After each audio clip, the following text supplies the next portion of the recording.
Well, people are jumping ship already, and the Galactic Starcruiser hasn't even left the ground. We're going to talk about that. We're going to give you all the latest Disney parks news from around the world, and we're going to have a big discussion about Genie launching in California, all on ParksCenter.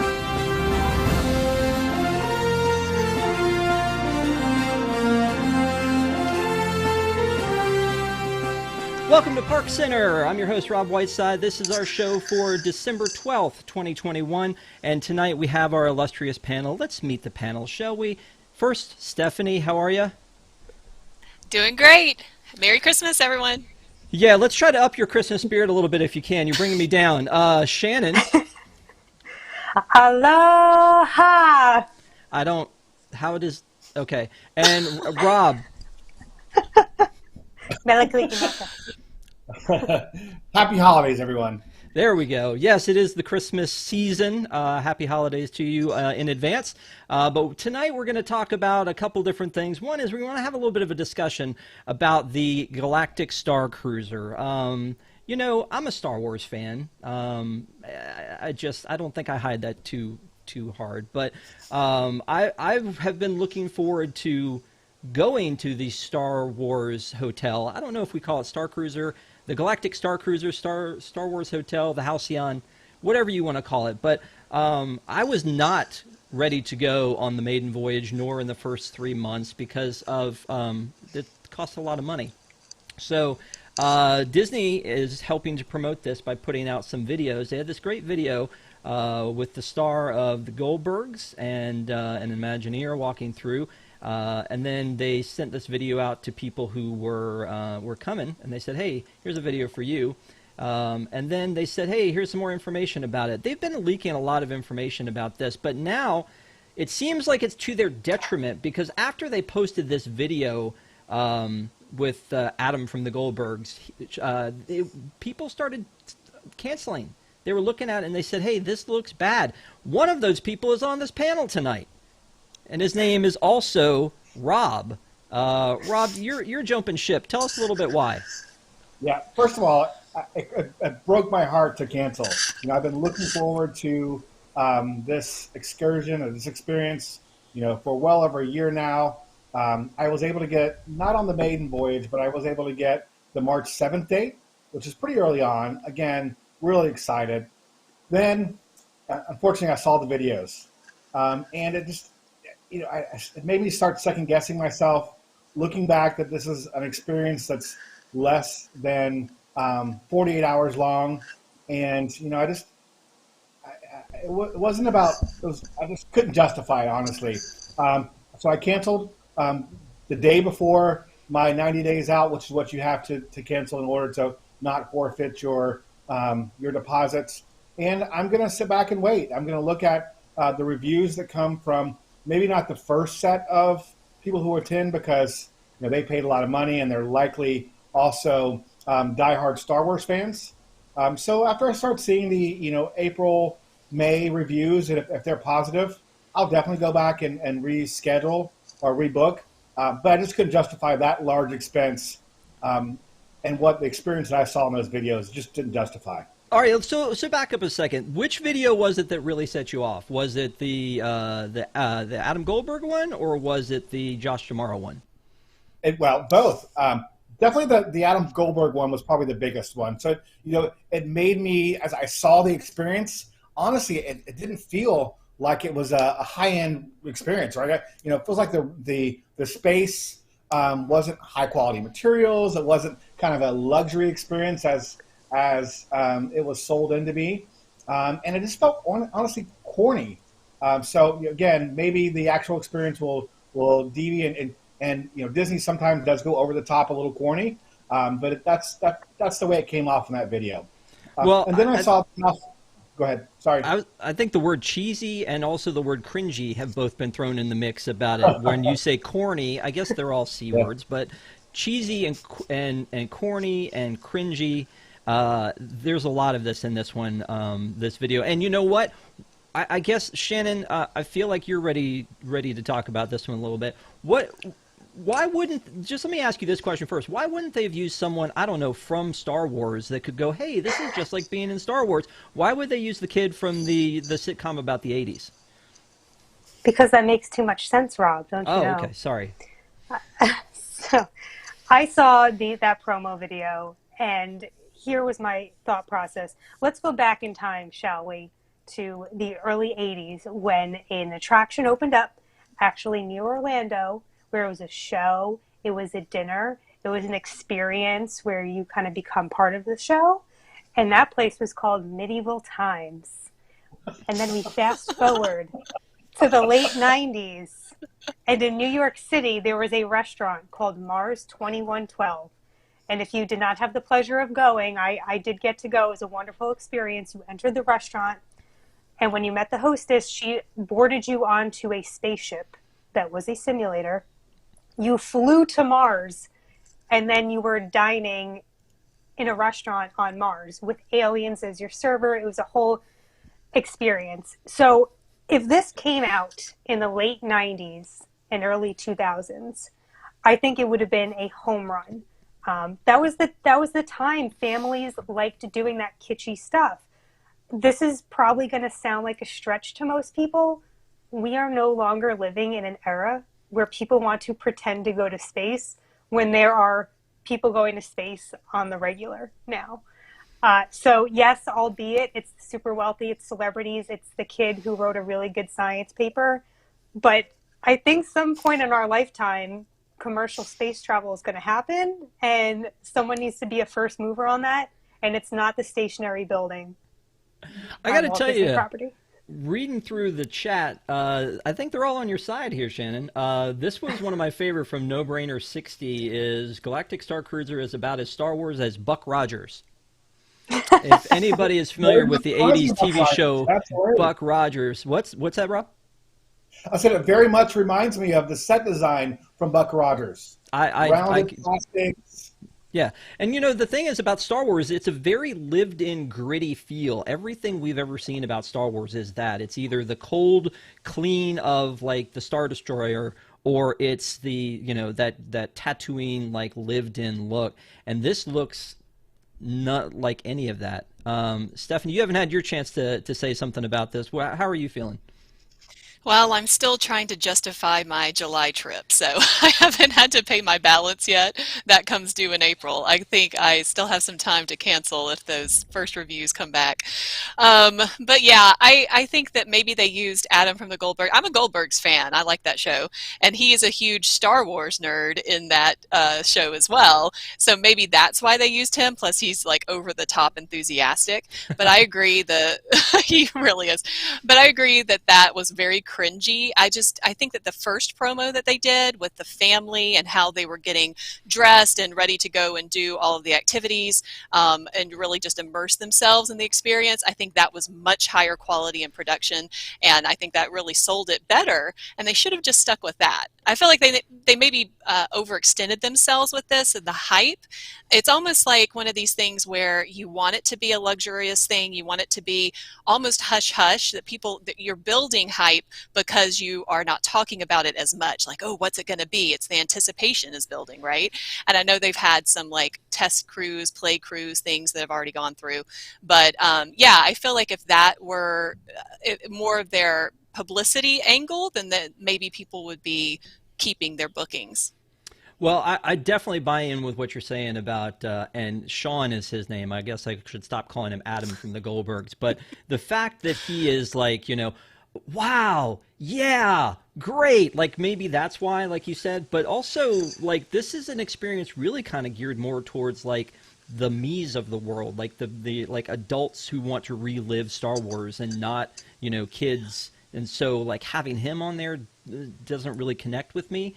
But I feel like there's a lot going on here. One of the things that I do want to ask is, do you guys think, and you kind of talked about this, Stephanie, but let me ask Rob on this one, because do you think that more people are bailing because of that 90-day window is finally coming due as much as the video, or do you think it was the video that really set people off? Honestly, I think it was the video because, and then they realized, hey, if I wait just a few more days for those of us on the early cruises, that you would lose that large amount of money. I think the big risk here is that they build this, they're pricing it as a luxury experience, and then the videos don't show a luxury experience. So those people don't want to risk losing that $1,300 deposit or more they put down, made the decision not to take the risk, to cancel and then perhaps book at a later date. Well, you're saying luxury experience, but if you're going to make my kids sleep in a shelf, is that really a luxury? I mean, right? I mean, and adults will probably cram in there too. Is that really a luxury experience? I mean, yes, it has a high ticket price, and it is for the people who can afford it. But I'm not sure there's much of this that I looked at that was luxury. And if you have not looked into this, I mean, these prices are insane. 2 guests per cabin, $4,800 for 2 nights, and it's less than 48 hours. I know you were talking about that, Rob, but that you're there because you check in at 3 and check out at 11. But it's such a high price to be paying, and you're not just paying for the hotel, right? You're paying for a place to stay, but you're paying for like the LARPing, as you mentioned, and you're paying for a ticket into Batu and all your food and and the entertainment. So you are paying for. You're getting a lot for this. But here's my next question. I'm going to direct this one to you, Stephanie. Do you think that to make more people get involved with this, they're going to need to lower the price? Or do you think Disney's just not going to do that and instead they're going to raise the value? I definitely, I was actually just about to say that. I think they're going to price themselves out of the market. That's my prediction, because they're booking this as a cruise, right? It is all inclusive, but you go on a Disney cruise and it's like half as expensive for the same type of stateroom. So I think that they're trying to encourage people to go and participate. But I was watching another show, and they were talking about how many people actually will. Like, will grandma participate, or will it be more just like dad and kids, and so, you know what I mean? Like, I just don't know that people will really pay that full price continually, in ad nauseum there, just because they're going to eat food and to sit in a hotel room as opposed to actually on a cruise ship. I'm not sure. We'll see, but I think they're going to price themselves out of the market on that. Okay. The video itself was about 2.5 minutes. They pulled it because of the negative reactions they were having. And this was a week ago. So we were talking about it as we were signing off on ParksCenter. Eric brought it up just in passing because we had just heard that they had pulled the video. But the video, you can't see anymore, thanks to YouTube, how many dislikes there are out there. So I'm not really sure why they felt like they had to pull it so quickly, unless they really did feel like they were doing themselves a disservice. But again, it's like 2.5 minutes. About a minute of it was about the singer in the lounge. Like, about a minute of the whole thing was. So for that, they didn't really have much after the whole thing with Gaia, and you hear the "Welcome to the New World" song, and I don't know. I mean, that definitely wouldn't sell me on it, but. Getting back to what you said, Stephanie, like, I feel like they should have just kind of kept their mouths shut. They were booked for 3 months straight, and everybody wanted in on this, and they were just booked solid. And so I kind of feel like you said that you really should have made this sort of like a hush-hush thing of like, everybody's waiting with anticipation to see what the first people on board think. But it feels like the marketing machine, and Shannon, I'll throw this one to you, it feels like the marketing machine is working overtime on this. Do you think it's because they're just afraid that they can't book the rest of the year? Possibly. I was looking at it the other day, and there are many, many openings later in the year. And so much is riding on this. And, the dislike button is one thing. But I think what Disney is facing now is that a lot more people are voicing their opinions in the comment section. And Disney can't really do anything about that I know of anyway. So it's kind of, as jarring as it is to see a dislike button be way greater than the likes, when you have every single comment being, "What is this? There's no way this is worth it. What is going on?" that is a PR nightmare, and you have to pull that thing off the internet Yeah. before it gets worse. No, I get it. And to your point, what you were talking about, here's the calendar for July, August, September. So if y'all want to go, there are some spaces left right now. I mean, there's actually there was what, 1, 2, 3 voyages taken out of the entire thing. And the other thing that didn't ever occur to me about this was every voyage, like a ship, is a 2-day voyage. And so you have your start date, stop date on there, and the selected date. But it really, I mean, it's kind of nuts that now they have these other openings. If you go onto the page, and I'm on the page right now trying to refresh it at this point, because if you go on the page and you try to look for the March openings, you see them, and then you go to the next month, and when you come back, March isn't an option. So I feel like it's that they don't want to show you that. But if you look here at what they've got in April and May, they still have a lot of openings here. So that's why I was wondering if it had to do with, like, you know, it's time for me to pay. This seemed like a really good idea when I booked it, you know, in October when it came open. I definitely wanted to be on, but now Christmas is coming up, and this is a lot of money, and, you know, and also I don't really get to do all the cool things I thought I was going to do. Well, I also wanted to add, some people I'll are start with saying this in the chat about that lightsaber experience with Yes. Josh tomorrow. Yes. The concept art, I think a big problem with a lot of this is the concept art is showing one thing, and what we're getting is something completely different. And I get that is what concept art is. But when you're showing a laser shooting out, that is very different than a solid laser beam going from point A to point B, and you're just going, I saw that video, and I was like, am I supposed to? How was that again? Can you do it one more time? I'm not like this, and then you got to get it here. No, And then with when the beam noise, just- with the noise. Beep. It, There you go. That's what we were looking for. All right. So here's the other thing about that, and let me go back to this shot here, is that, yeah, there it is. But this is not the lightsaber we were promised either. This is not the retractable lightsaber, because when she hands it to him upside down, and he's like, "Oh, is this for me?" And he's like, "Can I turn it on?" And he turns it on. And it is not that amazing thing that we saw him, break out on stage at D23, in Orlando. This is just a light stick. This is just a hair above what they're using in the parking lots. So I don't understand that either. Like, we were promised this great thing. You would think we would see that in action, and if that's not ready to go, don't show me that. I mean, like you said, Shannon, let's go back to, like, the concept art. But Rob, I think you had some thoughts on this one as well. Yeah, so the one saving grace they may have, and they're intentionally not telling us about what the kind of engagement is throughout the stay. So perhaps there could be some just incredible, for lack of a better term, LARPing engagements along the way that may make it make sense. Maybe there's more characters, maybe there's a lot of engagement or a very personalized experience, and they're just choosing not to spoil it by making it be known. So that could be the saving grace. We could start hearing from those people who are attending the first 2 months and come out and say, this is an amazing immersive experience you have to do. And that could be a very different opinion after that. Okay. Stephanie?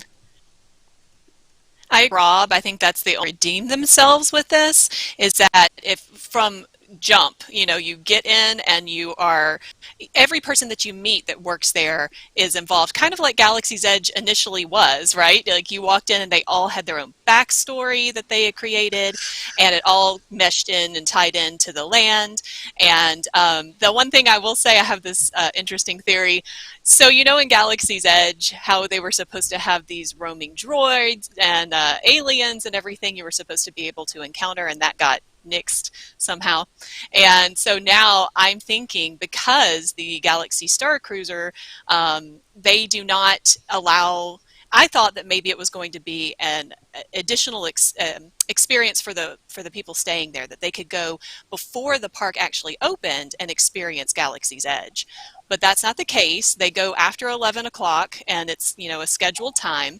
And so you're there with everybody else who are going to look like tourists, and you're dressed up in your cosplay. And so my theory is that this is cheap roaming people doing interactive things and being in character for Disney.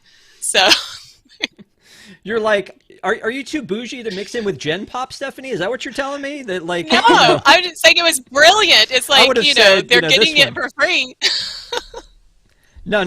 So yeah, I mean, it's not really free though, right? It's built into your ticket that you're Right. you're getting in there. It all feels icky. Now we haven't seen this great shuttle.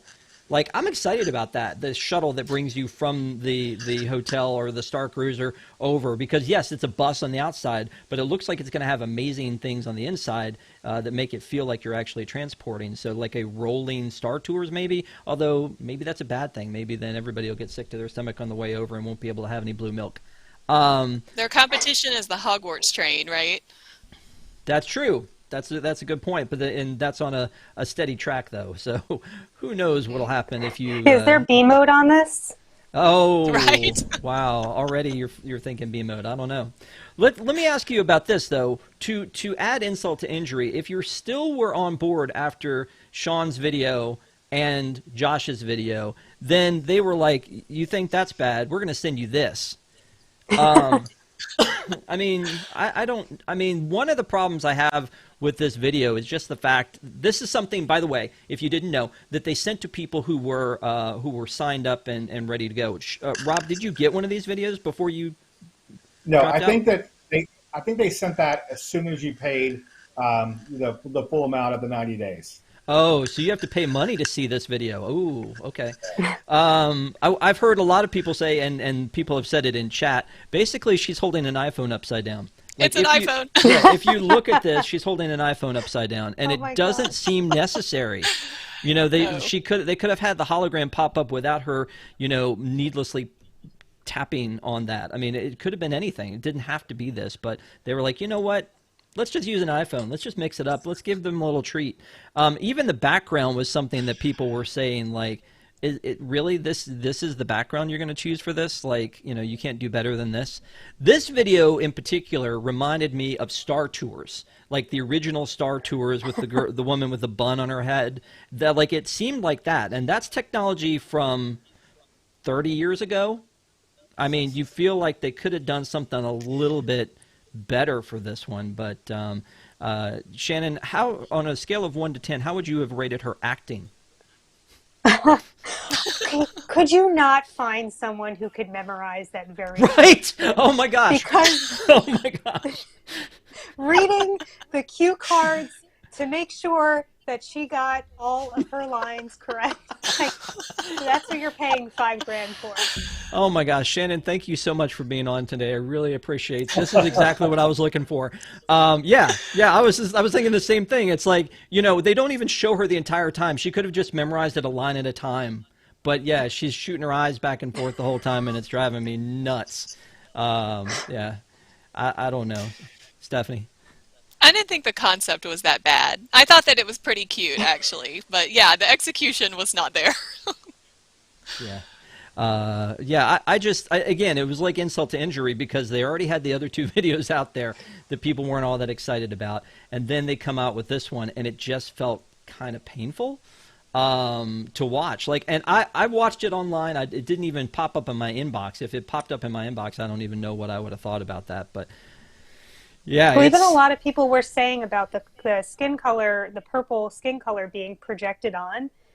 I mean, Broadway shows Elphaba gets painted green every single night for that show. You couldn't do this one clip with just some real makeup. It's the production value that I think is really getting people. You can tell. Yeah. So I feel like, again, I like Disney. Disney, I like you. I like you a lot. I've given you so much money. Star Wars, I'm a huge fan.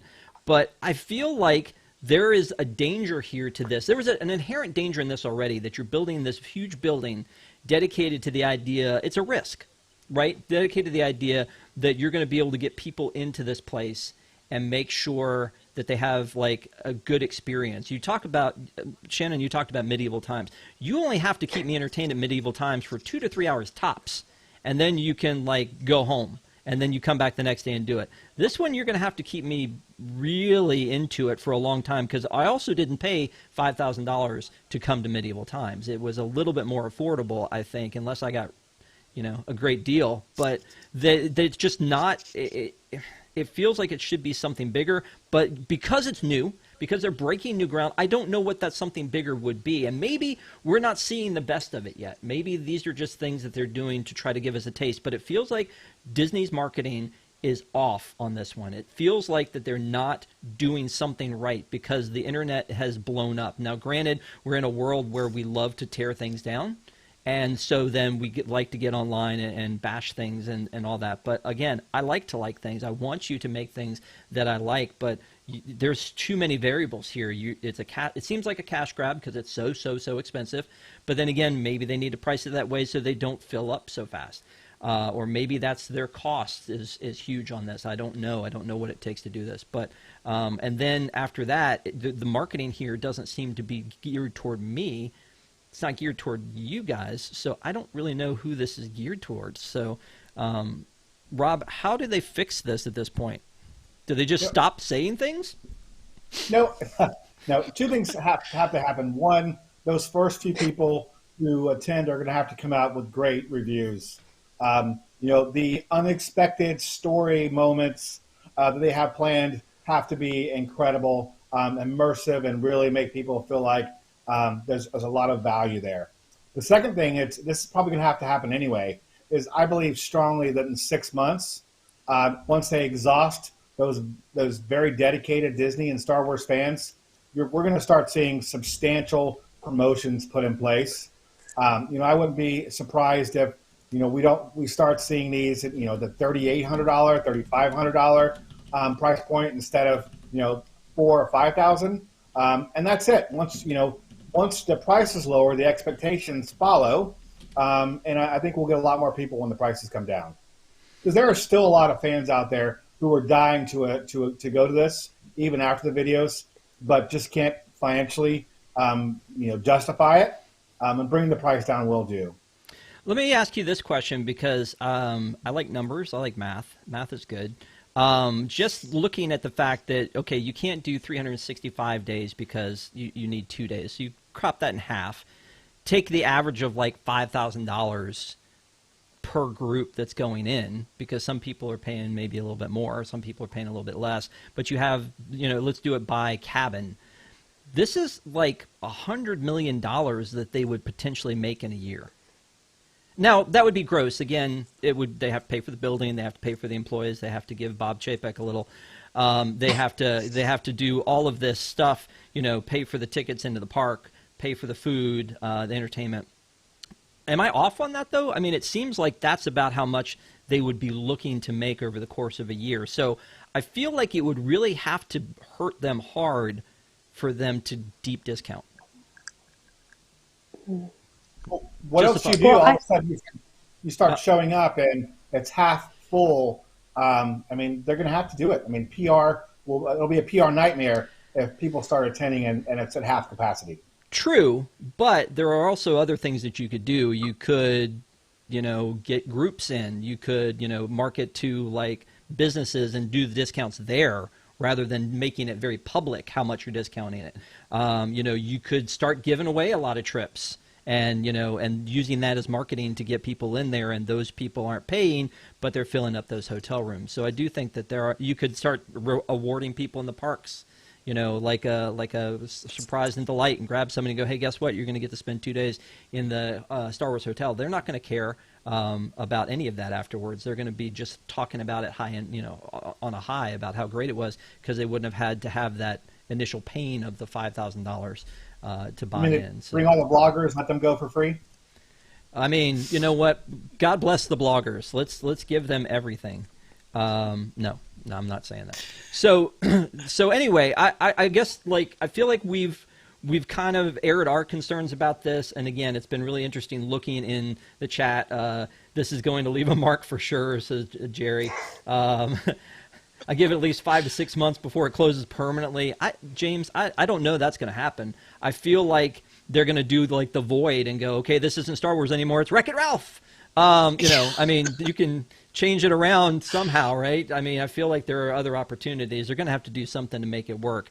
You know, we've seen that before where something happens and then they have to turn it around and make it work. Disney's California Adventure comes to mind. They had to throw a lot more money at that, but there were a lot of people who weren't happy, especially the locals. They went and they said, all right, we're going to spend this money, and now it's, you know, it's successful. So they've got to, I feel like they've got to keep it going.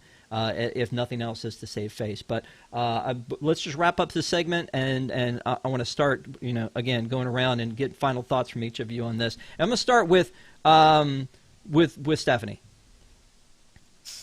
Well, like I said, I'm still holding on to my reservation, still waiting and seeing. You know, we'll see if that immersive interaction happens like they say it will. When I booked it, they said make sure that you bring your droids that you built at Droid Depot because they will interact with certain elements on the ship.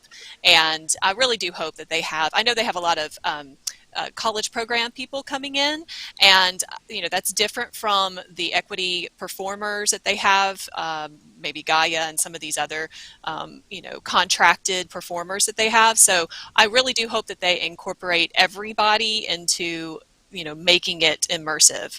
I think that's what's really going to help sell it in the end. Okay, very good.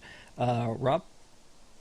Yeah, I think that their one saving grace is going to be the engagement, the unexpected story moments.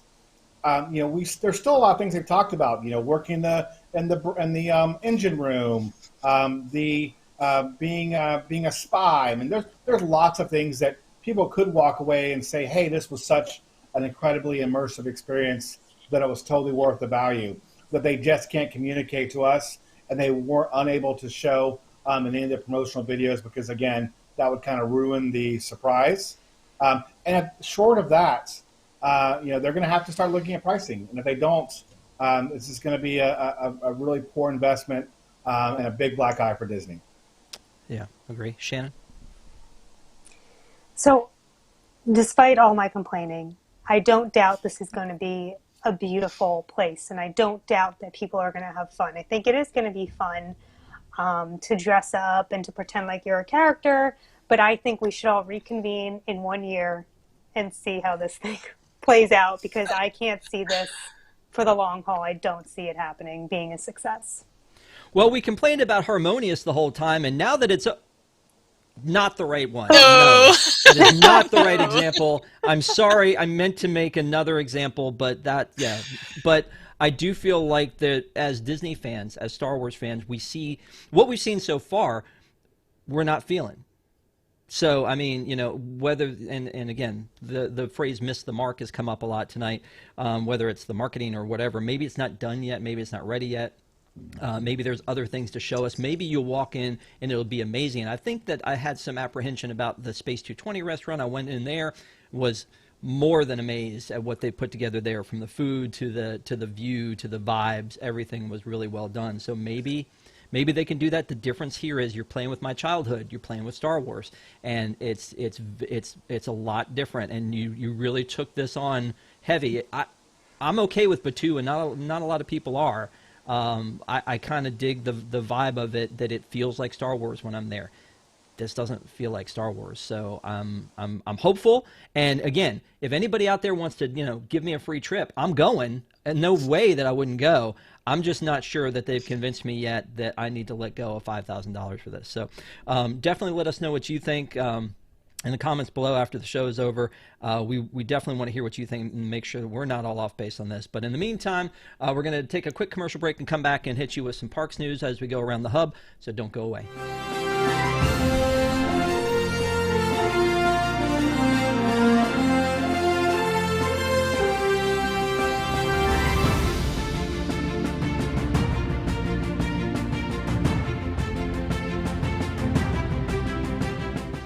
Welcome to Deep in the Plus. Each week, join host Rob Whiteside and a panel of Disney superfans as they take a different movie or TV show from the Disney Plus catalog, tell you its history, details, give their review, and let you know if it's worth your time. Current shows, classic movies, and everything in between. Watch Deep in the Plus live Tuesday nights at 9 Eastern for new episodes.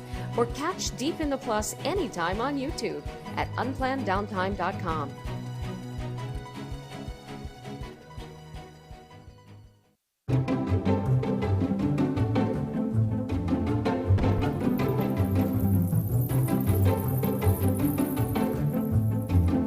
Chomp at your neighbors. Hold for Mr. Corliss. Hey, Tom. Killed Nick Wilde and I'm wearing him on my head for warmth. Oh! Oh, no! Mickey is giant. Oh, it's time for your favorite. Cups.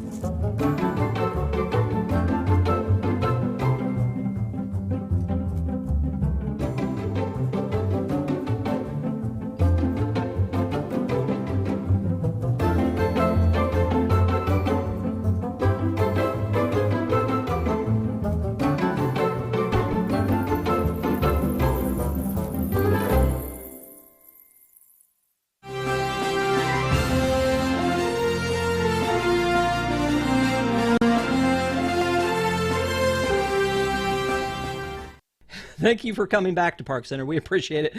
Please give us a thumbs up if you haven't already. It helps people to find the show, and we really appreciate it. If you don't give us a thumbs up, we're sending Gaia to your house for a song. So just be aware that that's a thing that's going to happen. Yeah, no, it's for sure going to happen. Yeah, I always try to mute when we're in break just to make sure I'm not bothering anybody, and then I come back and I'm muted. So I need to have a big sign right here that says, don't do that, stupid. Anyway, so there were a lot of little problems that happened last Tuesday in a segment that I'm calling Tech Trouble Tuesday. So not only was Disney affected by the Amazon outage, and boy howdy were they affected by the Amazon outage. Not only could I not get me some Disney Plus, but there were also some issues going on at the parks, including people not being able to tap in. You like that? A little bit of nobody? Great. So they had a lot of technical outages and, park reservations, all of these things. And we talked about this a little bit last week on ParksCenter. We talked about the fact that we have so much relying on technology now with Disney, that everything has been moved to mobile. It used to be everything was going to be okay because you had a paper fast pass, you had your key to the world card, and you had your park ticket.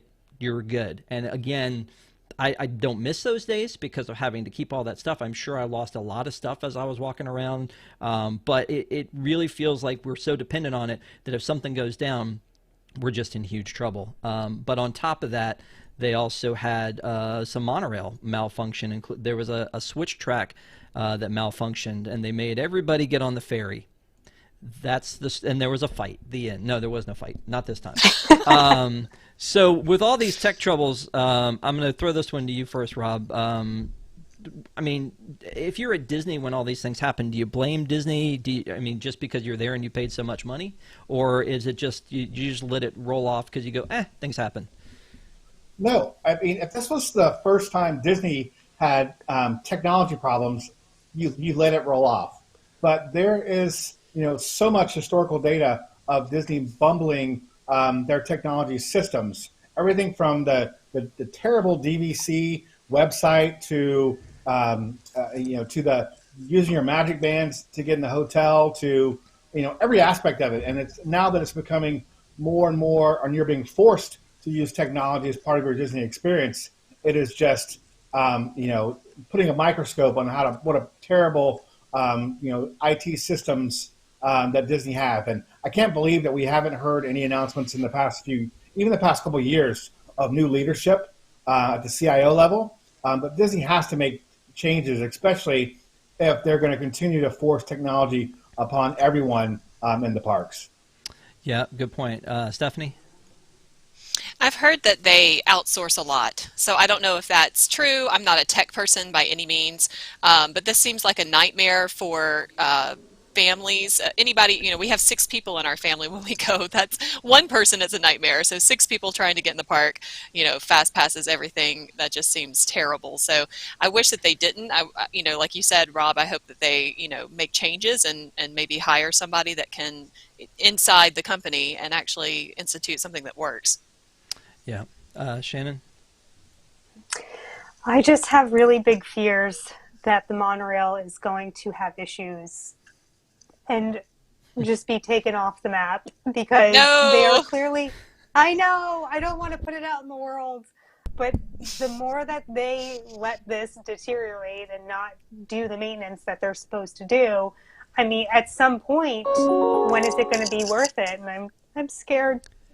Oh, I'm sorry. So here's one of the things, though, like you said, the monorail, right? So monorail had these, they went on to the people who were on the monorail when it broke down, and they said, hey, we're really sorry. We're going to give you this multiple experience lightning lane. So, I mean, that's something. That's nice. That's one of those things where it's like it takes a little bit of the sting out of it. But because we're very cynical people, on the blog we posted the fact that they include Voyage of the Little Mermaid as one of the things that you can, the experiences you can have. So, knock knock, Disney, that's been closed for a long time. You haven't actually told us when it was opening up. You might want to just remove it, just pull it off of there. My guess is that they just don't use this a lot anymore because Genie Plus and Lightning Lane just came in. We haven't had Fast Pass for 2 years now. That's probably because it's just baked into the system still and nobody had seen this as an error. But I mean, it is, again, it's a bad look when you're this kind of a huge company and, you know, these things happen. I get it, but it just, you know, it's just one more thing in that tech chain that just says, hey, somebody forgot to remove this, and Fantasmic. So, I mean, that's kind of scary that all that stuff's still in there. It's not surprising. It's not surprising. I have been a pass holder for, I don't know, probably 4 to 5 years now, and I have yet to get the pass holder emails. So they're working on it, Stephanie. Just hold on. They'll get to you. Yeah, so speaking of Fantasmic and shows and things, we got some announcements that there are a lot of things coming back finally to Disneyland that we've been missing, including the World of Color and Fantasmic and the Main Street Electrical Parade. There's the Celebrate Gospel that's coming next February. The parades are coming back.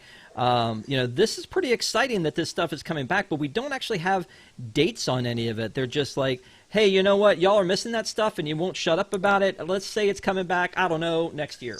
So, you know, they've got an entire year, like, you know, kind of earmarked now that this could come back. The other thing that they announced as far as entertainment is that the Tale of the Lion King, I get it, like lions have tails, right? That's funny. Is returning to Disneyland, but it used to sit right outside of where World of Color was, and they were this traveling troupe of, you know, of performers. Now it's going to be at the Fantasyland Theater, where Mickey and the Magical Map used to be. So, you know, I mean, I kind of like, I'm sad to see that show leave, but that one, you know, it's neat that there's going to be something there from this standpoint. But you know, Stephanie, don't you feel like that they should have a better clue as to when these things are coming out rather than randomly telling us 2022?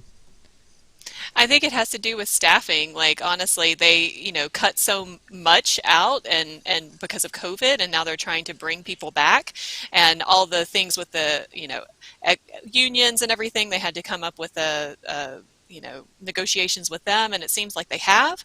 So hopefully these things will open up faster than we think they will. I think Disneyland's rocking it. I mean, they're kicking the pants off of Disney World right now. I mean, where it says 2017, we haven't had a nighttime parade in Disney World. Bring back the nighttime parades. Make the Magic Kingdom great again, and bring back the nighttime parades. Yes. Wow. Stephanie for president 2020, 2024. All right. So Shannon? Yeah, that was essentially what I was going to say. I mean, applause to Disneyland for getting this stuff out. I won't hold my breath that it's, you know, not going to take a while. It's probably going to take a while for the stuff to come back. But the fact that our Fantasmic is still sitting there drier than the desert, and we have no nighttime parade, and we've got harmonious barges. I mean, we're one big mess. So happy to see them bringing things back. I hope that gives Disney World the push to get their stuff in order. Well, we do have this one that the Disneyland announced, that the Disneyland Fireworks Spectacular is returning in spring, at least we know, of 2022, which is interesting because their fireworks go off when the wind's not blowing. And so it'll be neat to see that that coming back again. But yeah, I mean, you know, we've got Indiana Jones opening up December 19th. That's good that that's finally coming back. But yeah, no word yet on our Fantasmic, although apparently you can get a fast pass for it if your monorail stops. So, Rob? You know, one thing I heard someone say the other day was, it seems like Disney took all these things away, and then they will start bringing things back if they get enough people who will complain. And if enough people don't complain, then we won't see something come back. And I'm surprised if that's not it, right? So you go through and you do an analysis on what people really want and what your guests don't care about, and just bring back the things that the guests care about the most. And I honestly, I think that's the methodology that's being deployed here.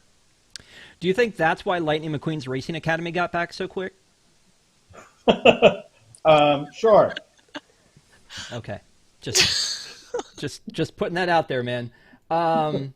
So, you know, as Disney fans, a lot of times we don't like change, but you know, sometimes it's necessary. Now we've got this change to the Roger Rabbit attraction in Disneyland, where Jessica, and we knew this was coming, but Jessica has been, you know, moved to being the private eye in Mickey's Toontown. So they've given her Shadow a hat here, which is an interesting choice, just to throw a hat on that.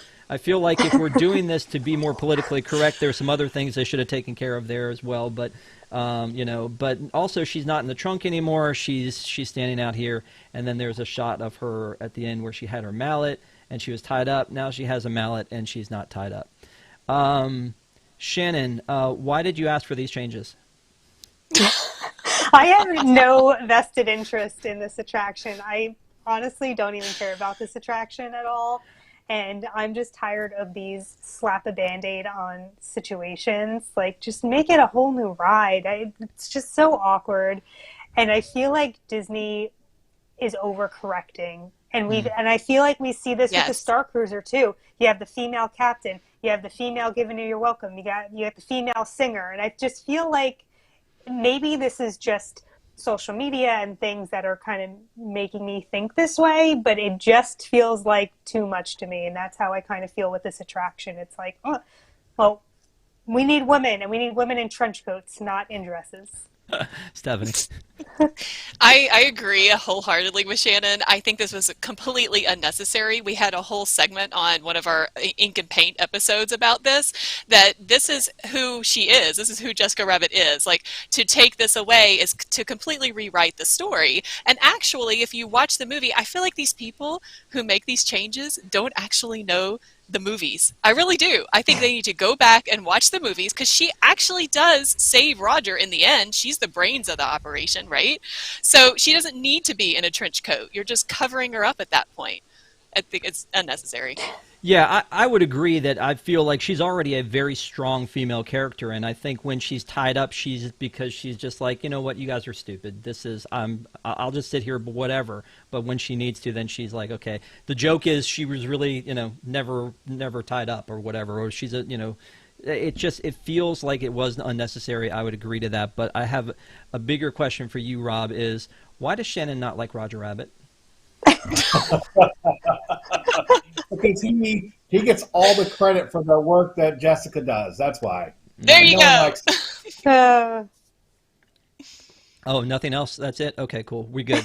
All right. So, I mean, for me, again, this is like Star Wars. This is one of those things that, like, I grew up with Roger Rabbit. I wish that there was still a better relationship with Spielberg and Disney to be able to do more Roger Rabbit. So I feel like this is like this little kind of piece of Roger Rabbit that we still have that is in Toontown, and to add this weird layer to it. Like, I feel like there's something else you could have done other than making her a private eye.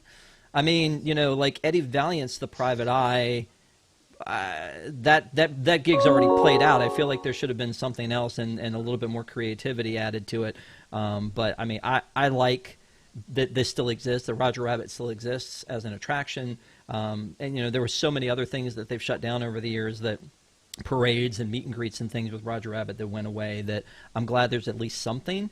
But if it needed to be changed, that's one thing. But to your points, like it does seem like there's a little bit of overcorrecting, and maybe they didn't actually ask anybody if they needed this change. They just went ahead and made this change.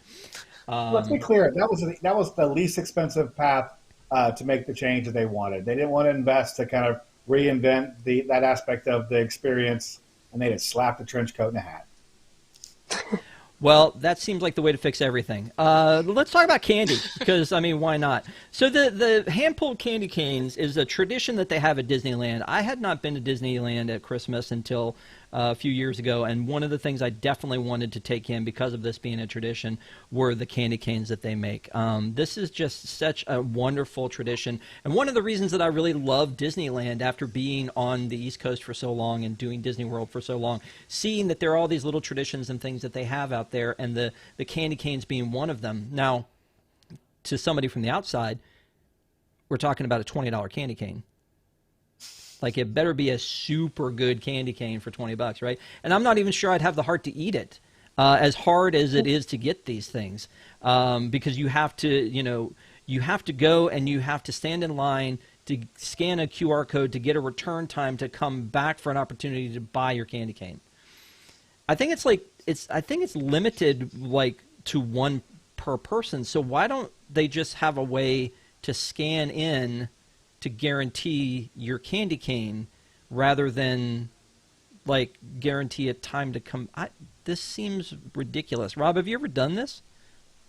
No, but honestly, it's something I think I do want to do. As an adult, yes, but as a parent, I think back to the days when I had small children, and I just think what a miserable experience it would have been to clean up the mess that would have come from this 18-inch candy cane. So it's there's definitely some pros and cons. But actually, I'm planning on being in Disneyland next week, and I think I'm going to try to get one.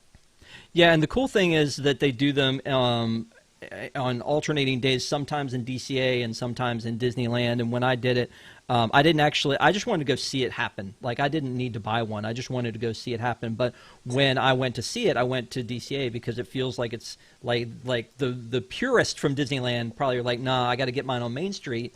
I was just like, I just want to see this go down. So, Stephanie, Shannon, any thoughts on this one? I think it's a wonderful tradition. Okay, let's start with you, Stephanie. I've never been at I've been at Christmas time years ago, but I never went to the candy cane pull, and I wish that I had now that I know more about it and everything. I just feel like it's a neat thing that Disneyland has all these little touches, and it really draws you to come during the season, like the Halloween, the Oogie Boogie Bash, and all of that. And then we have the overlays, the Small World overlay and the Haunted Mansion overlay during Christmas time. So I just feel like it's a little extra thing that, again, I wish Disney World would jump on board with and bring in those little extra special touches. Yep. Shannon? Yeah, so this has been on my big Disney bucket list for years. I think it's precious, and that would for sure be a decoration. I'd probably put it on my tree every year. I would never eat it. But this reminds me of, and forgive me if I'm pronouncing it incorrectly, but Miyuki, and she made the candy in Japan in Epcot, and like getting picked to pick, to get a candy, and I would have those on display in my room. You would never eat that candy, but it would be on display. So I miss that, and I want my candy cane. No, I agree. And again, you spend $20 on it, you need to get $20 worth, and you better use it as a decoration. Maybe have it bronzed or something and put as a decoration that you keep out year round. You know what? Rob asked for this. Let's talk about Cookie Ann. He was like, we got to talk about Cookie Ann tonight or I'm not coming on. So here's your Cookie Ann, Rob. So Thanks. Cookie Ann is part of the Duffy family, and they have a new Cookie Ann Bakery Cafe that's opened up in Shanghai Disney. Looking at this artwork that they have for these murals, this is absolutely, to me, just kind of stunning. And I'm not sure if I feel like, A, this is something that we would see here in the States, or B, if it's something that would fit. But again, looking at them, this looks like some amazing artwork for this new Cookie Ann cafe that's opened up. But more so than that, I think it's interesting that a character like Cookie Ann, which is not Duffy, it's It's like she's Duffy adjacent. It's not Duffy. Has gotten her own little cafe when we can't get any respect for poor Figment. Like, I feel like my boy needs something. I mean, other than the attraction or a Christmas sweater, I feel like he needs something. Shannon, how do you feel about the Cookie and Cafe and or the fact that maybe Figment should have his own ice cream shop?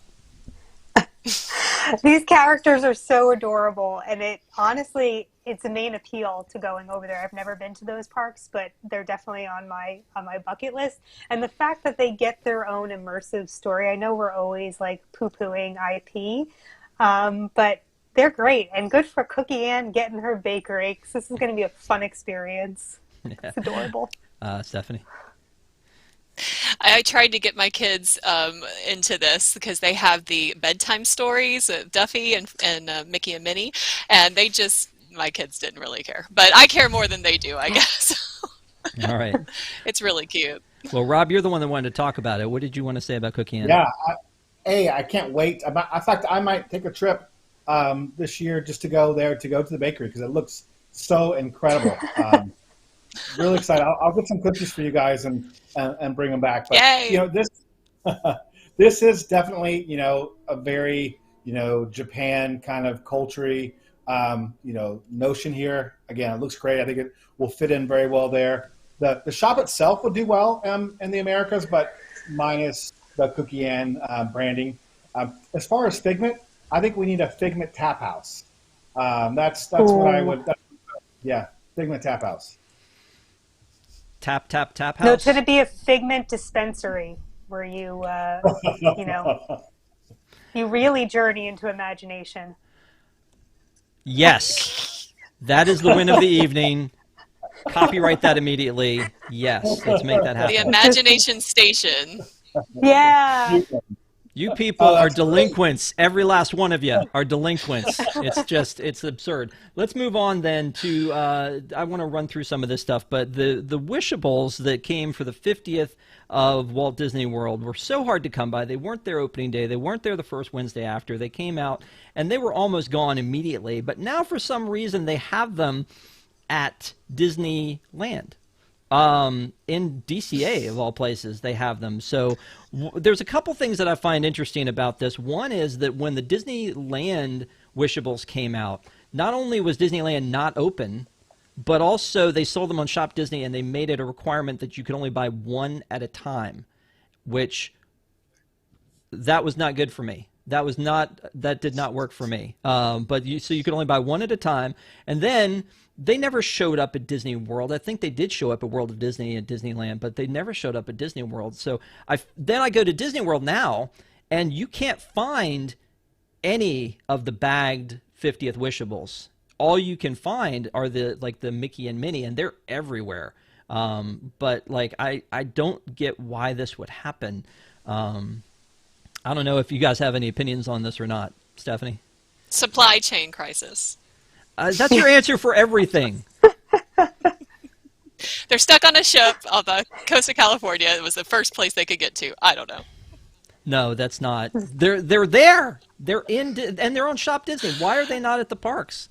No one else can help me out on this? I know y'all don't care about Wishables like I do, but this is just something that was so weird that I was like, why are they showing up there of all places? Our good friend Neko from our Wigs was like, oh, you gotta, they're in California, you gotta have somebody pick some up for you. And I was like, I've already gotten mine, but I'm looking this and I'm going, why? Again, I was just at Disney World looking around, and there were no bagged Wishables at all, like none. I have a theory for you, Rob. Lay it on me. In these shops, every single inch are planogrammed. So it could be a very high possibility that perhaps these units were delayed, and there's no longer a merchandising space within the Disney stores or in the parks in Disney World Park, and they had to come up with alternative ways to move through the delayed inventory. Okay. I have nothing to refute, so sure, let's just go ahead and do that. But still, it doesn't. It doesn't make me any happier, though, when it comes to the fact that you can't find them. And there's a lot of stuff that you can't find that I do think, Stephanie, is probably the supply chain. That, the 50th anniversary Mickey and Minnie bucket and sipper that's hard to come by in the parks. For an 18-month celebration, I'm hoping that those ships get here at some point before the 18 months are over. There was a lot of that Vault collection. The lunch boxes sold out, and then here come the thermoses. It's like, okay, I couldn't get a thermos when the lunch boxes were out, but now I can get a thermos, but no lunch. It's weird. So I hope that all comes to pass, and that all the supply chain is taken care of. But it just strikes me as weird that if you had this inventory, you should have just sent it directly to Disney World and sold them there, since it is their anniversary. Just a thought. So. Let's move over to the land. Let's listen to the land, because back in the day, and I've mentioned this before, this used to be my attraction, is listening to the land when I would actually stand on the boat and spiel, and I rode through this so many times, and so they've recently put up these scrims, and now they've taken them down. So they've refreshed the show scenes, as we call them. So as you go through the rainforest and the arid desert, and the plains and the farmhouse, all these are places where they've done some stuff, and they've put up these scrims. And now they've removed the scrims, and I was really hoping there was something big coming, but it just looks like they just kind of touched it up and refreshed it. Here's my thing: everything else in Epcot has either been ripped out, burned down, changed horribly.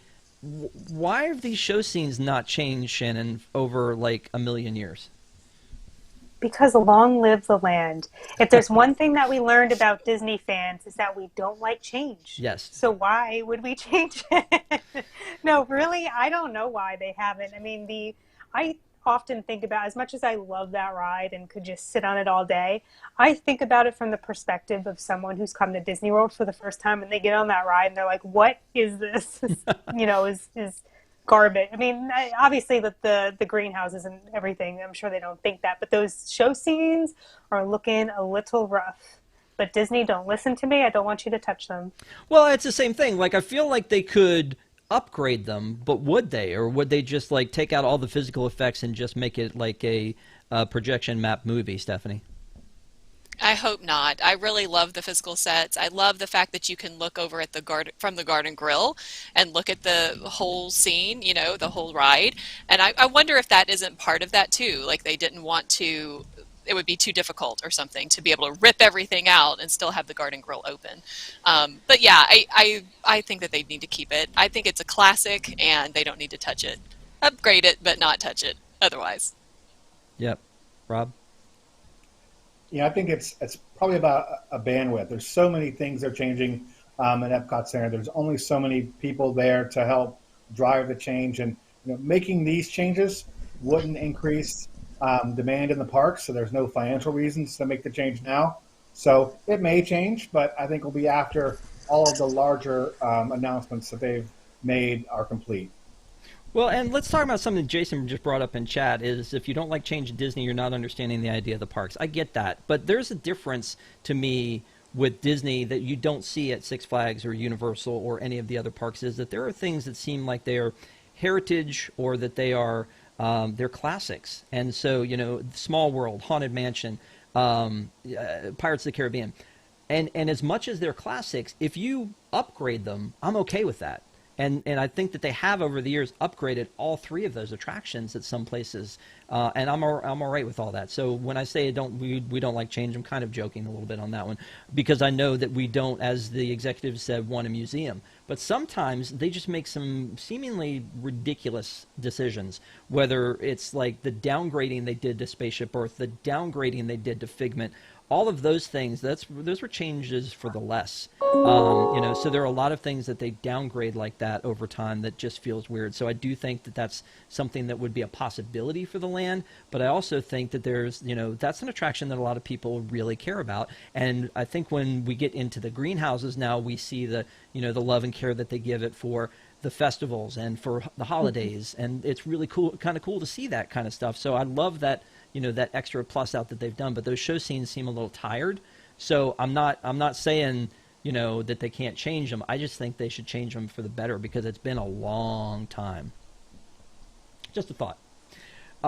Speaking of things that take a long time, let's talk about Tron. Y'all remember Tron?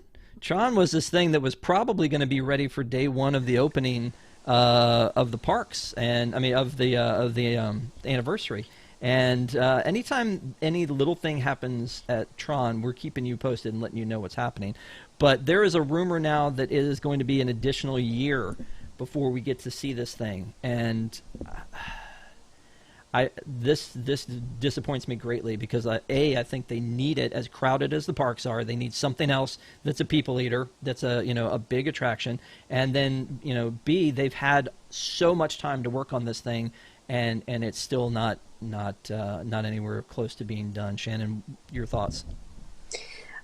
I can't understand why it's taking this long when this is not a new attraction that they've never built before. I think that's the thing that I'm stuck on.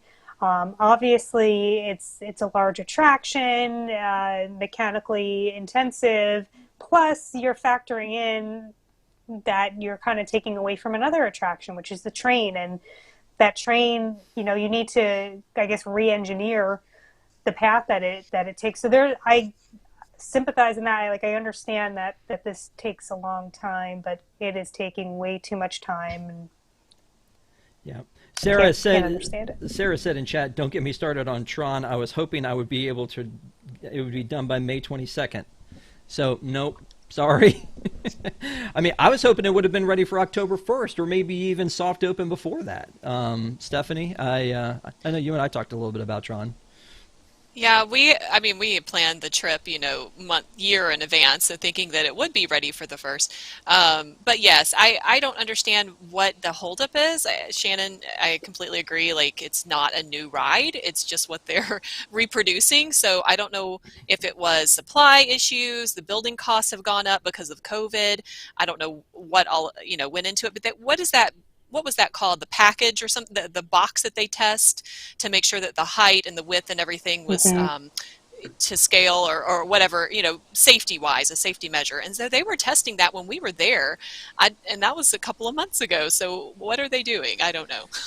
Well, luckily we have the man who knows everything about this. Rob, tell us, what's the truth?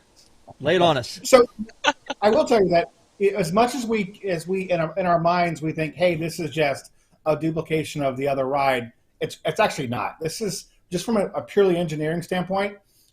Building this ride they just can't take the plans from the other one and build it here. The terrain is different.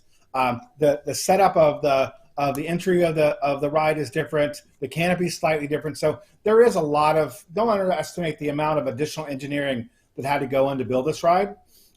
With that said, am I crazy thinking that Disney made a statement that it would be done at some point during the 50th celebration? So during that 18-month period, am I wrong there? I'm not sure they ever did say that it would be done during that. I know that there are a lot of things that I think we've said they get off the hook if they can get it done in those 18 months. So it will still count if they can get it done within those 18 months. But I don't know that Disney has ever said that. But even so, the original, kind of promise was that it would be ready for the 50th before COVID happened. So I guess maybe they're using that as an excuse not to do it. But somebody in the chat had said, Tron, I just want the train to come back. Because that's an iconic, like visceral piece of your Magic Kingdom experience. And we did lose it for a while at Disneyland because they had to shorten the Rivers of America to make more room for Batuu, but not this long. I mean, this has been forever. So, yeah, I'm with you on that one. We're doing some testing on the refurbished trains soon. Isn't that coming down the pipeline? What was it? What was it? The refurbished train engines, I think they're doing some testing there.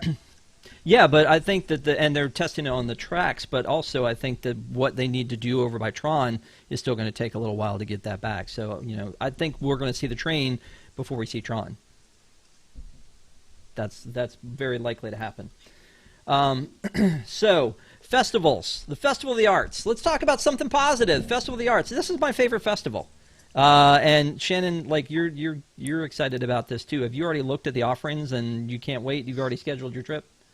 I'm probably not going to make it this year. I went last year to Festival of the Arts, but I love festivals in general. And you know what? Everyone wins. Disney wins because they make a ton of money. We win because we get different food and drink options. We get artists and different merchandise booths. It's fun and exciting, and I'm glad to see that they are making an active move to create new booths and new things year to year, so it's not the same thing over and over again. And it's kind of that re-rideability, if you will, that gets you to go back to the festivals each year. So I'm looking forward to this. Long live the festivals. Yep, and you talked about artists. Jared Mariyama, there we go, returning to the festival, and also Dave Perillo. So they'll be there. You know, both of these artists, I'm huge fans of their work. They've got a lot of cool things, and they're going to be there, which like kind of feels sort of like rock starish. Like, oh my gosh, you're the guy that painted the thing that's hanging in my room. That's great. But then, you know, the food too, I feel like that's just kind of next level. Like, you know, they do a great job with festivals at Epcot, Food and Wine Festival, Flower and Garden Festival, Festival of the Holidays. But for me, you know, I think Festival of the Arts, the first time I went was last year. And just, I mean, something about it just makes me happy. The colors here, I'm going to click this 8 more times. The colors here of like this cookie, like I bet that cookie tastes horrible, but I want it in my life. Like, right? Yeah. I mean, that's an exciting thing to me, is like just what they come up with for this, because they have to be creative, because that's kind of what it's all about. Stephanie, do you have any experience with this one? Thoughts?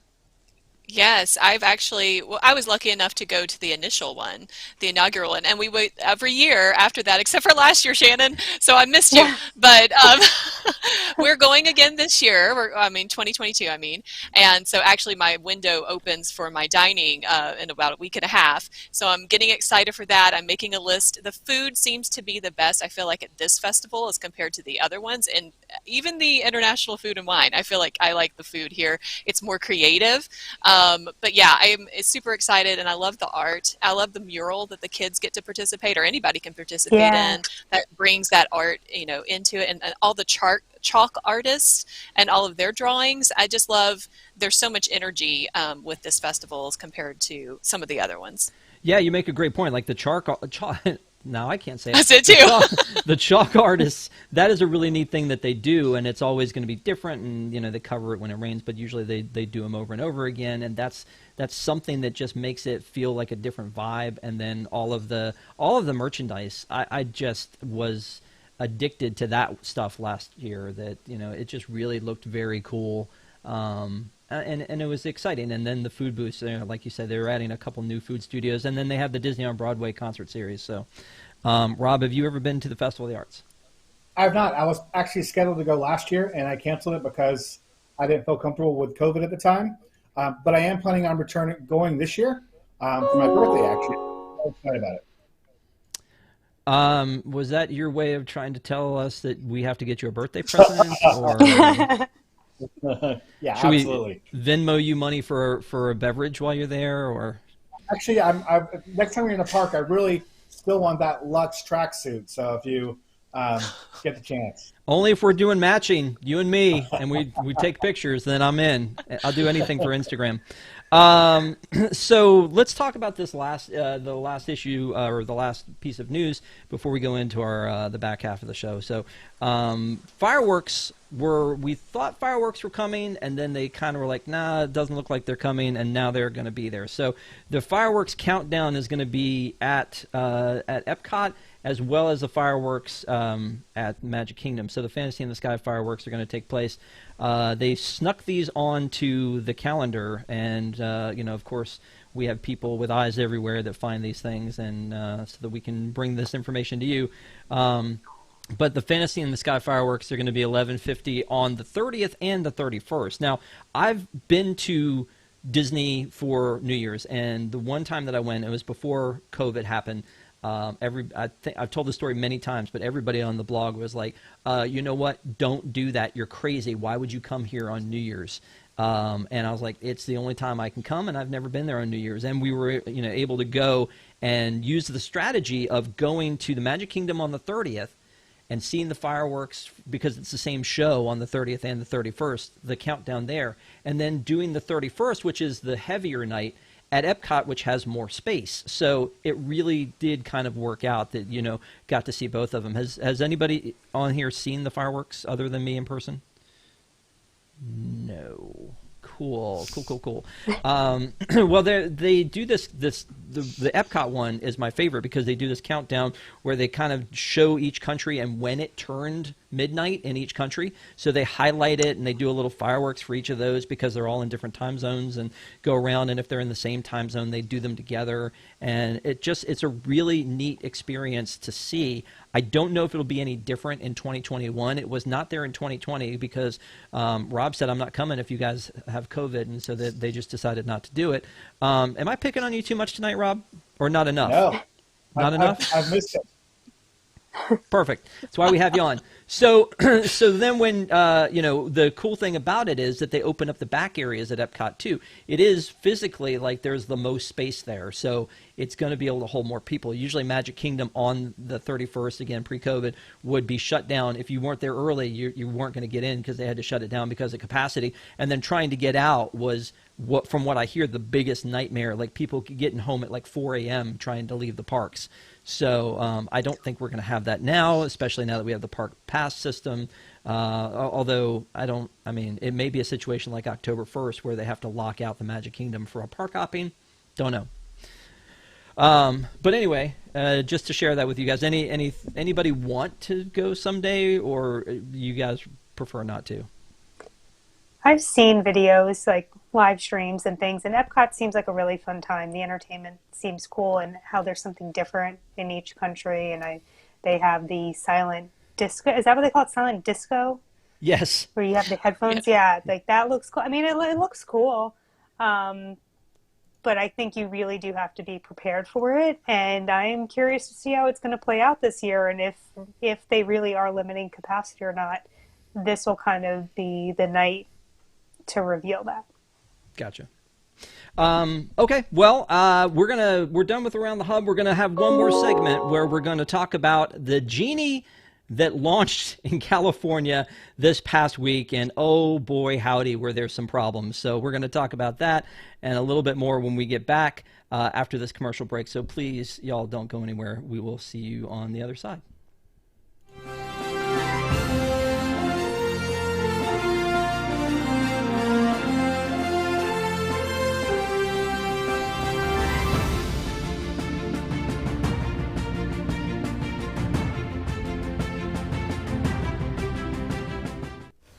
WDW News Tonight is our weekly comedy show combining the news of the week, comedy segments, thoughtful discussions, insane characters, parody commercials, games, and more. Watch live on Thursdays at 9 p.m. and become a Wigs member to get access to a bonus post show.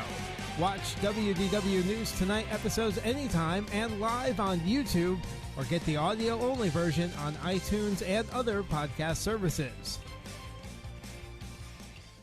Welcome to Unplanned Downtime, a new home for creative, innovative, and outlandish programming made for Disney fans, including Cosmic Read Live, discussions and Imagineering attractions, Deep in the Plus, reviewing the catalog on Disney Plus, Ink and Paint, celebrating female voices in the Disney fandom, Boxed In, opening mystery packages and viewer mail, Picky Eaters, trying to eat our way across Disney restaurants, WDW&T the RPG, a tabletop adventure set in Tokyo Disney Sea, and more of your favorites. Subscribe now at unplannedDowntime.com. Remember, it's not an accident, it's unplanned downtime.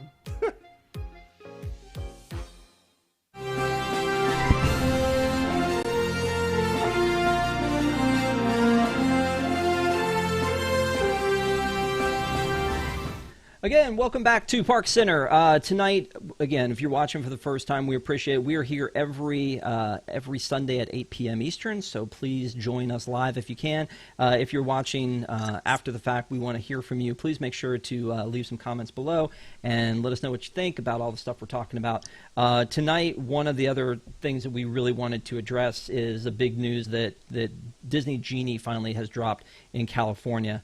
Now, in California, they used to have Max Pass. So in some ways, people were fairly familiar with, with this process when it comes to Genie Plus and what that offers. Lightning Lane and these paid experiences is something completely different.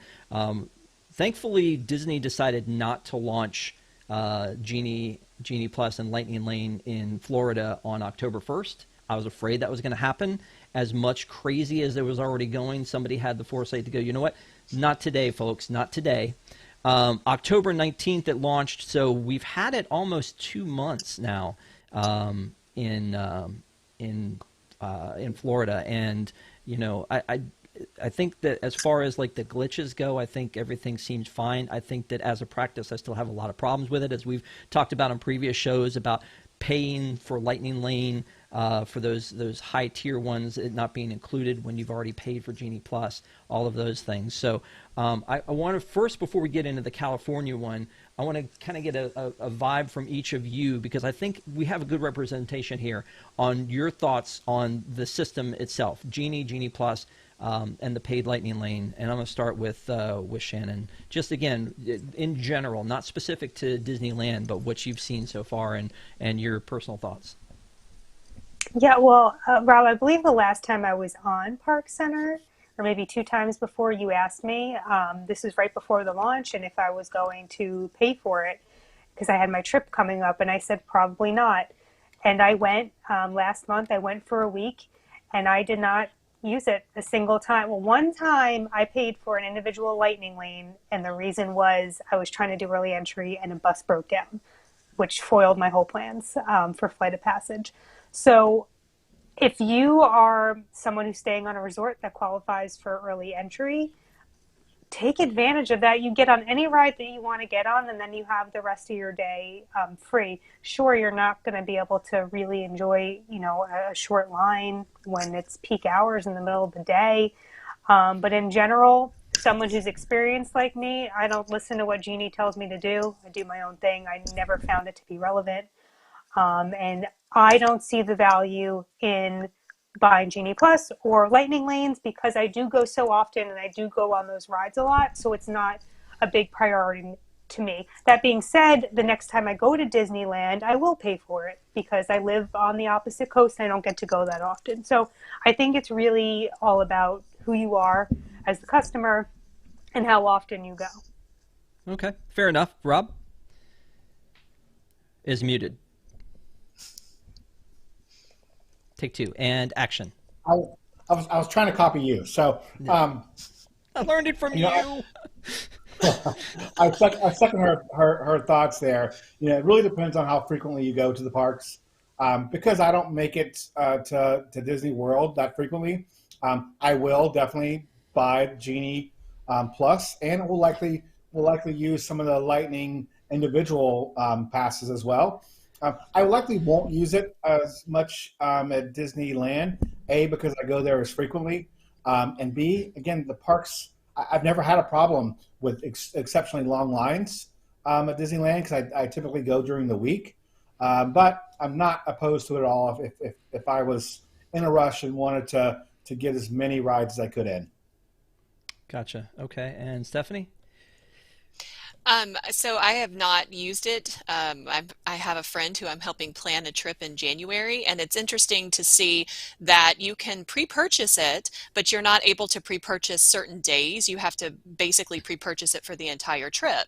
So I wish that they would change that aspect of it, because I do think that you get better value when you split your day between Animal Kingdom and Hollywood Studios and purchase it for that day. You get best value using it at Magic Kingdom, not so much at Epcot. So I was trying to save her money there, but I couldn't. As far as the regular Genie, that's for people who have never been to the parks, I feel like, or don't know where they're going really when they get there.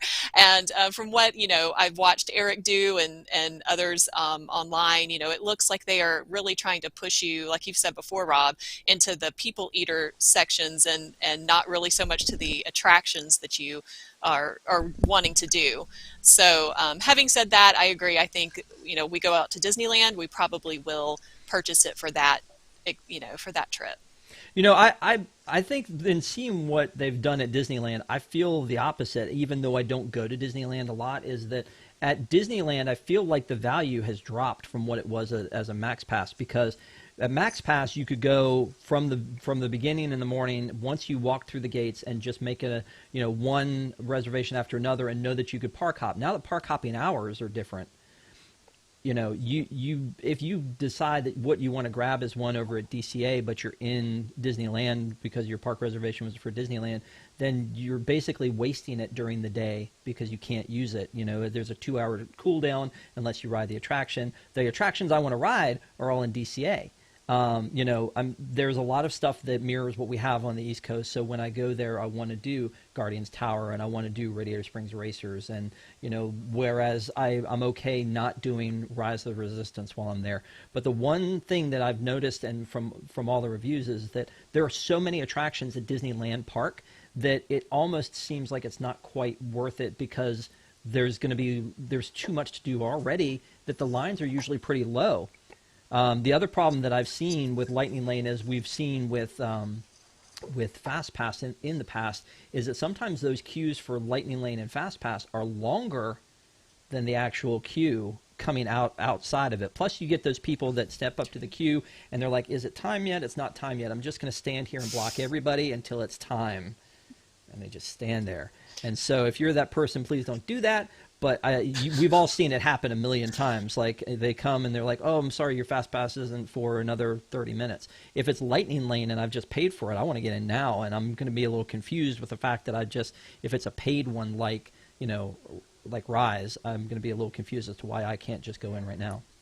So, well, Rob, one thing I just wanted to add too, this is something that I did notice on my trip. I think as a means to cheat the system in a way, attractions that have single rider line, so many people were using it at Rock and Roller Coaster. I was in line, that they kept making announcements that I'd never heard before. And they were basically saying, just to let you know, if you're in single rider, you're probably going to wait the same amount of time, if not longer than standby. And my husband and I were like, we don't really have time for this. And it was a long line. And by the time we walked back out of the entrance, they actually closed the single rider line. So I think people are learning. And I think Disney's also learning to be like, no, you're going to pay for this. So on Wednesday, when this launched, it was a disaster. And it's almost like they didn't see that coming. I mean, we kind of talked about this at the top when we were talking about the tech issues on Tuesday, but this is different because it wasn't related back to the Amazon servers. This was an issue inherently, and what I need clarification on is this seems no different than the one that they just ran in Disney World that they've been running for 2 months. I mean, the apps, and I talked about this last week, are so similar now that it seems like it's the same architecture. Like, I don't understand how this went down. Now, I'm sure somebody could tell me why it went down, but to debut this on a Wednesday in Christmas season, holiday season, like, why wouldn't they have waited till January to launch this? Stephanie, I see you're shaking your head. You have thoughts on this as well? No, I completely agree. I think that you have more people coming out during the holiday season anyway, so why would you do that? I have no idea. I think it's chalk it up to one of those great Disney, ideas that they have. One of those great Disney ideas that they have. Yeah, and you know what? Max Pass, and I've talked about this before, Max Pass sounded like a bad idea, but the good news about Max Pass was if I didn't want to buy it, I could still walk to machine and get paper Fast Pass, and I wasn't denied anything, really. It was just really more of an electronic convenience to be able to do it, and yet once I did it, I liked it. Here's the problem, though, is that I had an annual pass at the time at Disneyland. Don't ask me why. It's a thing I did. It was a big mistake, sorry. But anyway, I had an annual pass, and it was included with the annual pass. Now, and Rob, you ended up buying a Magic Key for this year, right? It's not included. You couldn't even, there wasn't even an add-on package you could do. So anytime you want to go to the park for an annual pass, you have to pay the additional price every single time that the single ticket holder has, right, Rob? Yeah, and somehow it's even more expensive than at Disneyland, which is kind of weird. I still don't get that, why the solutions are actually different. One includes Fast Pass, one includes Photo Pass, one doesn't. It's kind of weird that they haven't synced the two systems or synced the two payment systems to date. But I will use it. I won't use it every time I go. If the park's crowded or I'm short for time, I'll use it, even if it costs me $20. So yeah, I guess that does make sense if you're short for time, because that's really the commodity here, isn't it? Is time. As much as as a practice, this bothers me that you would have to pay an extra fee on top of the Genie Plus for a Lightning Lane for Rise of the Resistance. The supply is not there for them to include it for free, and so what they do is they limit the demand by making this high price on that extra Lightning Lane. But I could wait in line for it. But if I wait in line for it, I'm burning time that I've paid for the day or on my vacation. And so it's going to kind of lean me or push me into, if this is something I really want to do it. Now, I've waited in line for Rise of the Resistance, and I waited in the one in Florida twice, and the posted time was 90 minutes both times. The first time was pre-Lightning Lane, and they wound us all the way back into the Muppets Courtyard. And I thought, this is insane. This is easily 3 hours. Why is this so long? And it was about 90 minutes. The second time was after Lightning Lane, and I went in, and the entire outdoor queue was empty. And I thought, well, this is nothing. This is great. Get into the caverns, and we just sat there dead stop. Because now they're letting Lightning Lane people in front of you that they weren't doing before, which means that like a short queue does not mean that it's not still 90 minutes. So, I mean, we talked about this before too, is that, is it better to have FastPass or not? Because it seems like we've all been getting along without it for a while, and Stephanie looks like she wants to talk. Yeah, I don't know. I've also seen this, and again, this is just from, I've not experienced this myself yet, but I have seen other people go and, do videos on this. And it seems to me that they are somewhat overinflating the Genie times on the wait times. And so it kind of makes me think, are they trying to skew people's perspective into wanting to purchase the Genie Plus or Lightning Lane if they just come and just use Genie, because they're like, oh, it's a 120-minute wait. Well, then if you actually stand in the line, it's more like a 90-minute wait. So I don't know. That would be dishonest, but I hope they're not doing that. Yeah.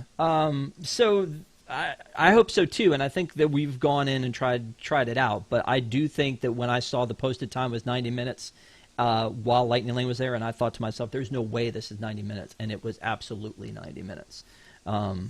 So which is okay because I didn't have to pay for it, and it was the main attraction that I wanted to ride while I was there. I still really love that attraction. Rise of the Resistance is still one of my favorites. Here's a couple things about Disneyland versus Disney World.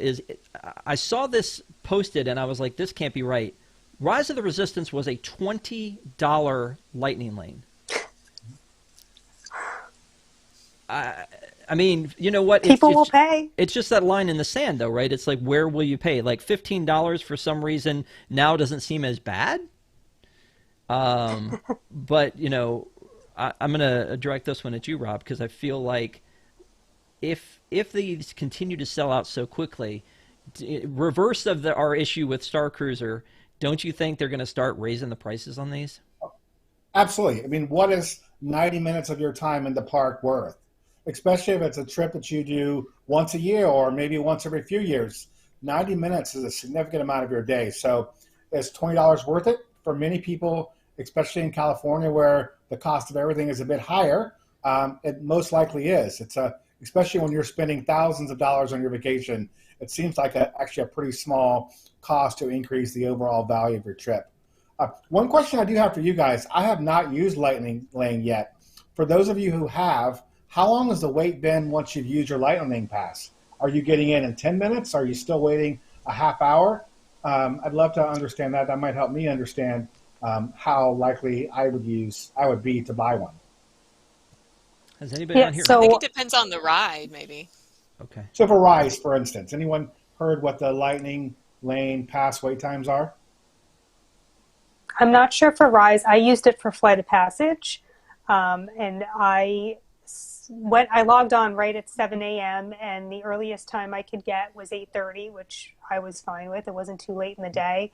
and it was pretty much a walk-on. It was a little chaotic because no one knew where the lightning lane was, and people started to get cranky because this weird line started to form out front, and people didn't know where to go. It wasn't the sign wasn't helping anyone. But other than that, I don't know if it was because it was so early in the day that it was a walk-on, but I feel like that's probably the typical experience.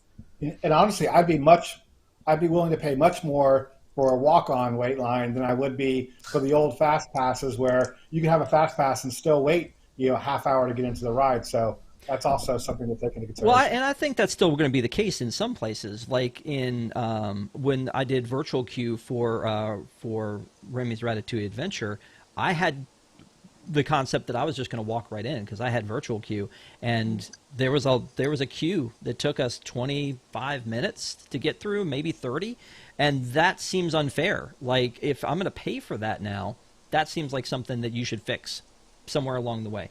But a lot of people also, in chat, real quick, Shannon, a lot of people Yeah. in chat are saying anywhere from 2 to 10 minutes, Rob, and some people are saying walk right on. That makes it much more worth our money. Yeah, sorry, Shannon, go ahead. No, that's okay. So I was going to say the confusing part about this is the people who know how to use this are people like us who probably aren't going to, and the people who are willing to pay for that probably don't know. And it's going to hurt them in the end because they're going to show up and say, yeah, I'm definitely willing to pay this $20. Oh, but I was supposed to log on at 7 a.m. and all the times are gone, or the times are later in the day. So I think that's where something's a little off about it. I don't know if you guys feel the same way. I think that's one of the advantages for buying the Genie Plus as part of a hotel package, right? So you get to make your reservations earlier.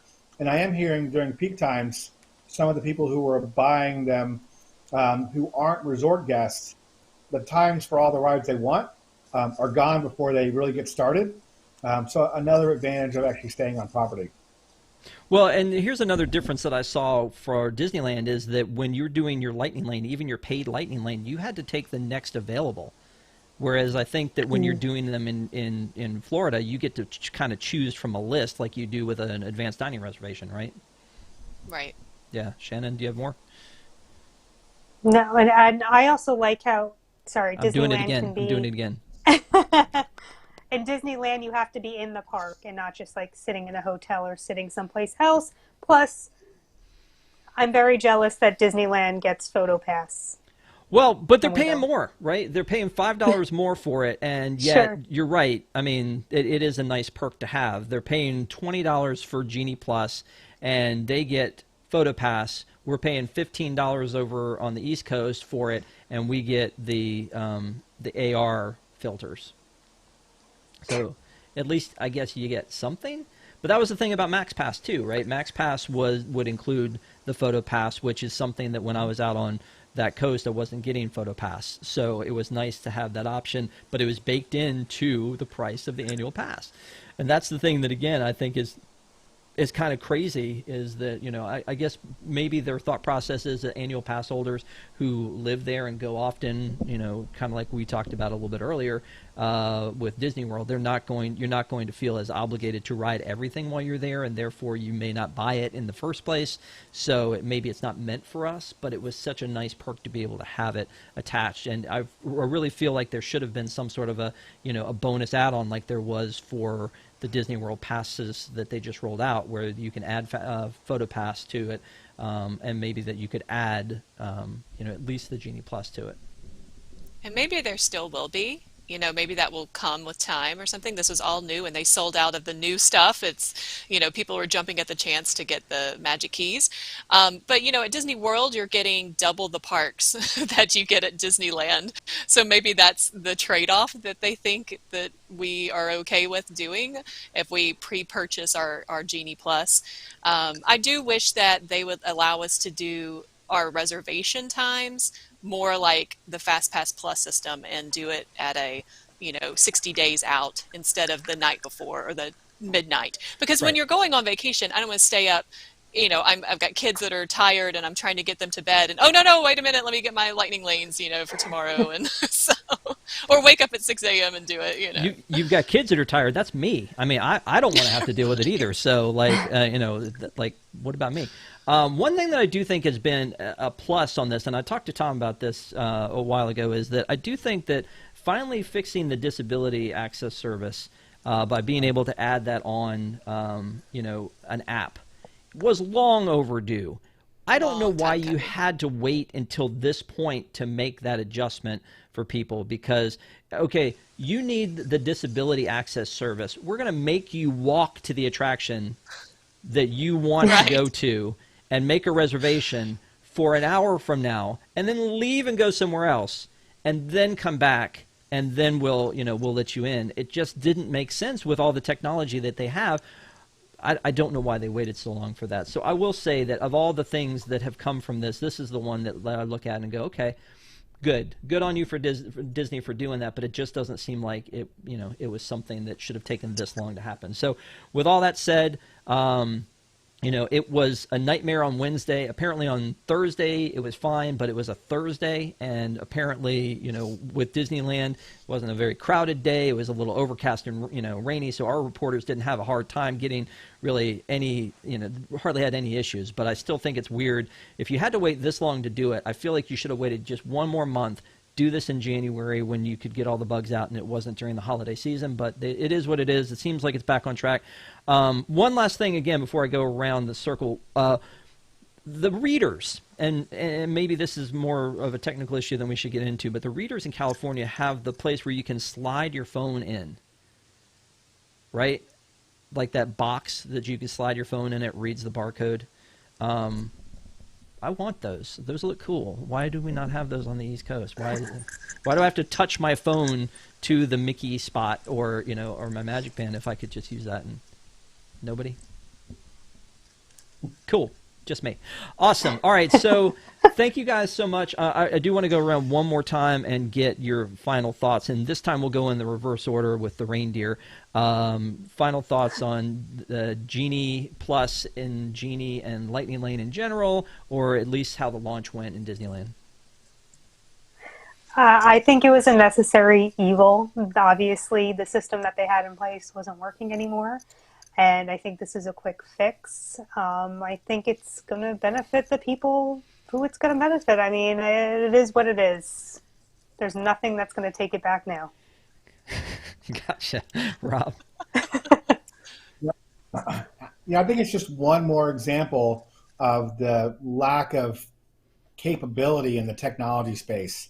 If Disney continues to make or push customers to use these technologies to enhance their experience, and let's be real, to drive additional revenue for Disney and reduce their labor costs, they're going to have to do a better job. Okay. And Stephanie? Yeah, I think this is still new. I think we need to, wait a few months and see what people are thinking further down the road, and if it's actually going to be used come after the 50th. We'll see if it's still as popular as it is right now. But if anything else, this is a legacy of Bob Chapek. So, he doesn't like to be named as the penny pincher CEO, but that's definitely going to stick with him. So, believe it or not, I have tried to keep this particular episode a little more positive than usual. However, I know that Chapek is a great conversation for the post-show, so we are going to talk about that, the latest from the two Bobs, the latest in our post-show for our WIGS members. And if you're not familiar, we love our WIGS, or the WDWNT Interglobe Society. That is our Patreon program. If you want to find out more, you can go to patreon.com/WDWNT. We have a lot of different benefits, including post-shows for some of our shows. So we would love to have you as a member. Go check it out, get some more information there. Also, if you need a Merry Christmas sweater, we have a Merry Splashmas t-shirt that you can get from carouselproducts.com. We had some other cool stuff that we sold out very quickly, but we still have, and Rob, you've got your 50th on, so the 50th gear, the long sleeves, there are a couple left, but we have some more of the t-shirts as well. So, go to carouselproducts.com and help support WDWNT. That would be great. And then, we've got more programming coming this week. Deep in the Plus, which is on our unplanned downtime, as well as Boxed In, and then also News Tonight, which is our comedy variety show on Thursday nights. So check out all that. Ink and Paint tomorrow. Oh, sorry, Ink and Paint. Ink and Paint moves from time to time, so I'm not ever really sure when Ink and Paint is, but it is on Monday nights now. And what time? 7. Is that right? I think it's 7. You make me feel 7. a little bit less guilty now. Thank you. I appreciate it. You're like, is it 7? I think it's 7. Shannon? Yeah, 7. Yeah. I mean, It's 7. it seems to fit. So, again, a lot of great programming. We hope you guys will join in on the programming, and thank you so much for watching tonight. Please give us a thumbs up. Next week is going to be our year-end show, and so next week at 8 p.m. we will be doing a year in review on ParksCenter. So please make sure to join us then. And in the meantime, stay safe. Have a great week, and we will talk to you next time.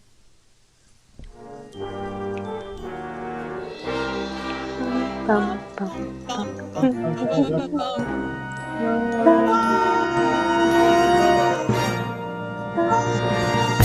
Bum, bum, bum, bum.